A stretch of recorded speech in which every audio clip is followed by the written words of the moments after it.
My brothers and sisters of Burkina Faso, my beloved Africans across the continent and truth seekers around the world. Today I do not speak as a politician, I do not speak as a soldier, I speak as a son of Africa, a child of a wounded mother who refuses to let her scars be forgotten. I come before you with a truth long buried, a history often distorted, and a story that must now be told, clearly, boldly, and without fear. Today, I bring you the memories of 10 courageous African leaders, our ancestors of resistance, who were either assassinated or overthrown not by their people but by foreign powers who feared the rise of a free and united Africa. This is not merely history. This is a map of betrayal, a record of what happens when an African dares to dream beyond chains. Let us begin where the first spark was struck. Number 1. Kwame Nkrumah, Ghana. He was the first to rise. In 1957, Dr. Kwame Nkrumah led Ghana to independence. He was not just a leader, he was a visionary. He believed in Pan-Africanism, in unity, in building an Africa that would never again kneel before Europe or America. But that vision terrified the West. In 1966, while on a peace mission to Vietnam, Nkrumah's own government was overthrown in a CIA-backed coup. Why? Because he embraced socialism, because he challenged colonial economics, because he dreamed too loudly. He died in exile. But his dream, it lives in us today. Number 2, Patrice Lumumba, Congo. Then came Congo's shining light, Patrice Lumumba. Young, passionate, fearless, the first elected Prime Minister of the Democratic Republic of Congo. He sought to return Congo's vast wealth to its rightful owners, the people.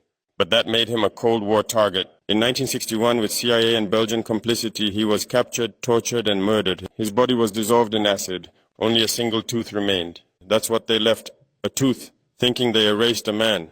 But Lumumba became a legend. Number 3, Thomas Sankara, Burkina Faso. This one is personal. Thomas Sankara met my countryman, the man who refused to ride in luxury while his people walked. The man who vaccinated millions, planted trees, empowered women, and rejected foreign aid. He said, "He who feeds you controls you, eh?" In 1987, betrayal struck from within. Blaise Compaoré, once his closest ally, led a coup backed by foreign interests. Sankara was gunned down at just 37. But Sankara never died. He lives in the soil of every seed he planted, in the minds of every Burkinabe who dares to rise.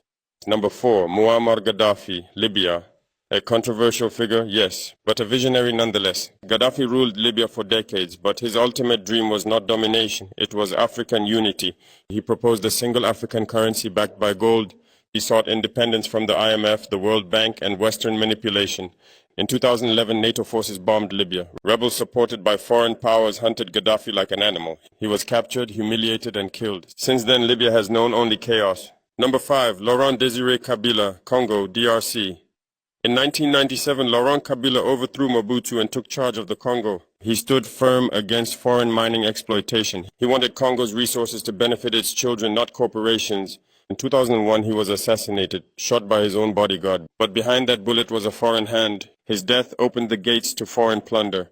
Number 6, Sylvanus Olympio, Togo, the first president of Togo, a nationalist, a man who rejected France's plan to continue economic control over West Africa. He refused the CFA franc, that colonial currency still haunting us today. In 1963, French-trained soldiers assassinated him, shot outside the U.S. embassy as he tried to escape. This was Africa's first post-independence coup. It would not be the last. Number 7, Modibo Keita, Mali, the founding father of Mali's independence. A socialist, a Pan-Africanist, a man who dreamed of unity across our borders.